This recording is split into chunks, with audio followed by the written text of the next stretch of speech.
there's very little study around it. In fact, when I was talking to a physician, ang sabi niya kasi sa akin, when they were still in school studying about this, there's only one chapter covering this topic. It was so limited na every time they encounter somebody who's intersex in the flesh, ang tendency nila, nagtatanong sila ng maraming tanong because that's their only chance to get an answer.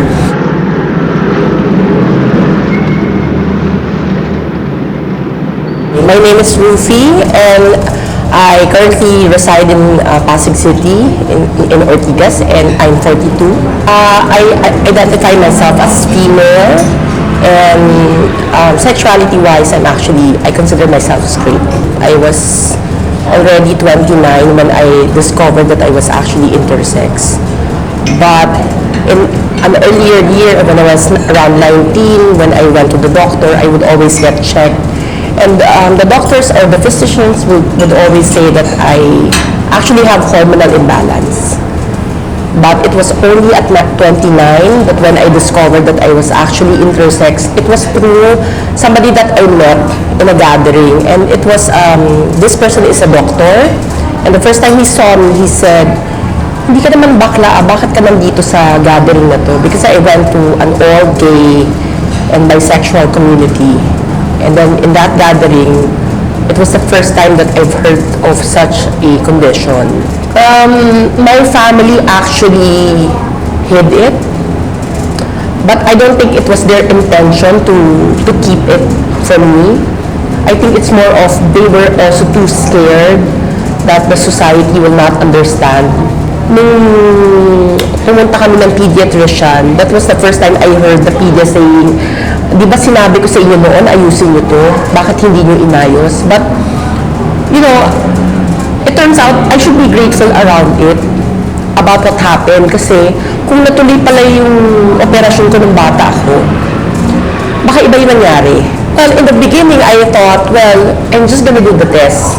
So, if makita ko dun sa test na I'm not intersex, then it's okay.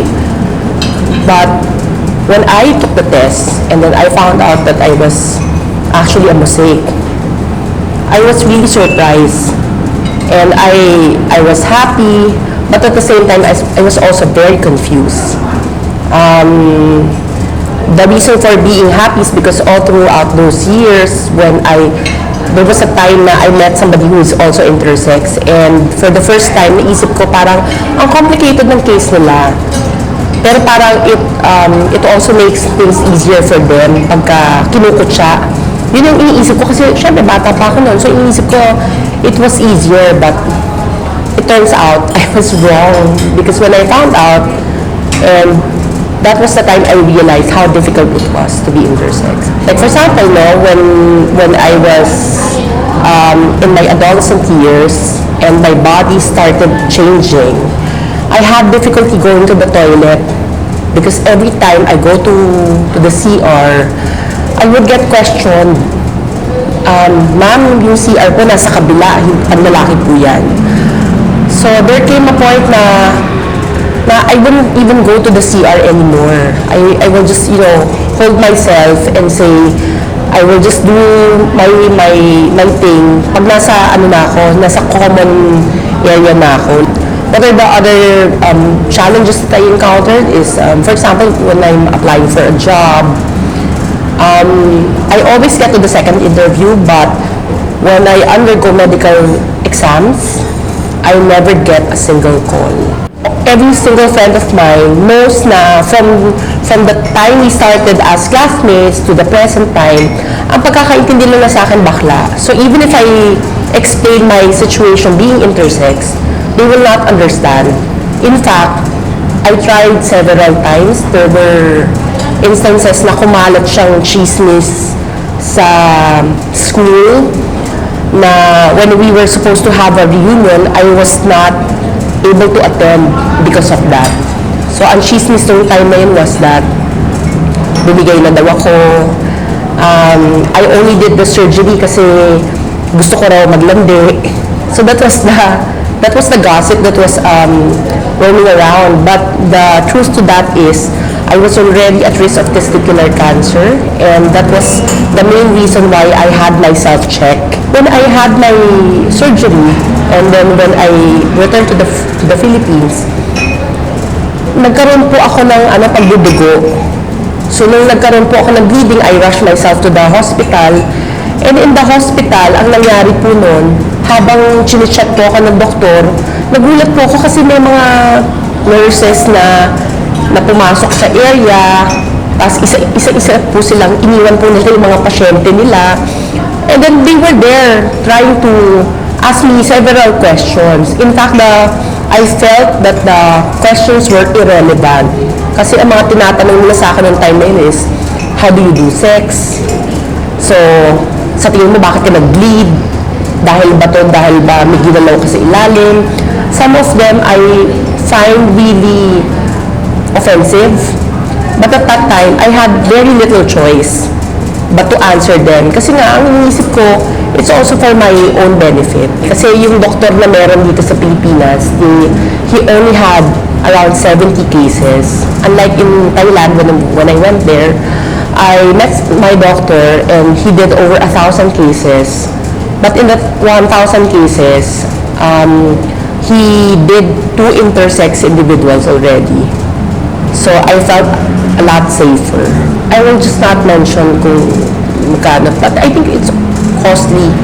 It's costly, but you know, at that point kasi when I did this, wala naman ako masyadong choice. Kasi as I've said, I was already at risk of testicular cancer.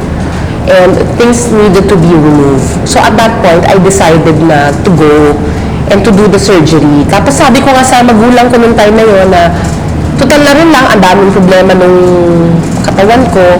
I want everything to be fixed on one go.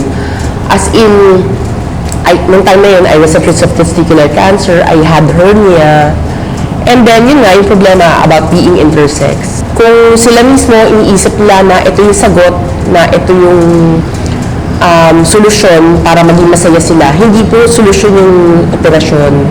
In fact, I discourage intersex individuals to undergo a surgery. Kasi po, unang-una, it's costly. Number 2, mahirap.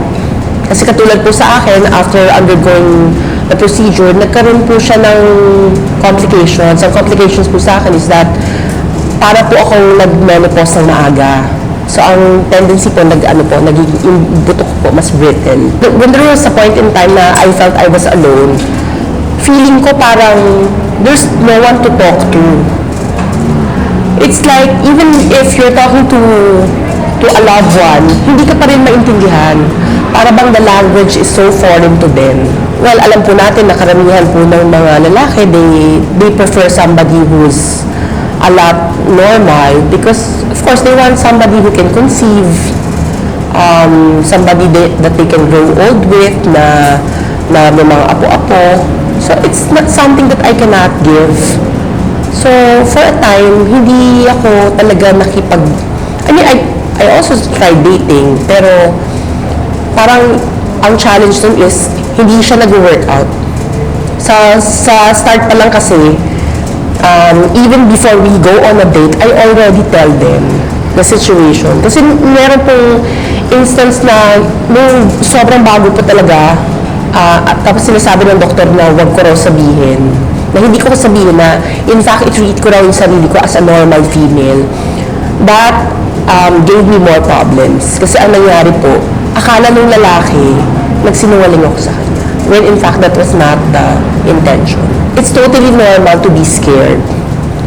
I will not say na instant magiging matapang kayo, but, you know, kung meron man kayo pinagdadaan ng mahirap, it's not exclusive to the intersex. Ang bisexual, ang gays, ang lesbians, ang heterosexuals, all spectrums, we all encounter difficulties. Siguro lang ang difference is that it's more complicated.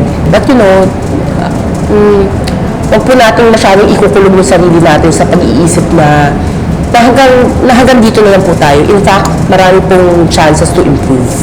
Okay, sa mga nakutsa kasi, over time, this is what I learned about them. Usually, they are the ones who have a problem.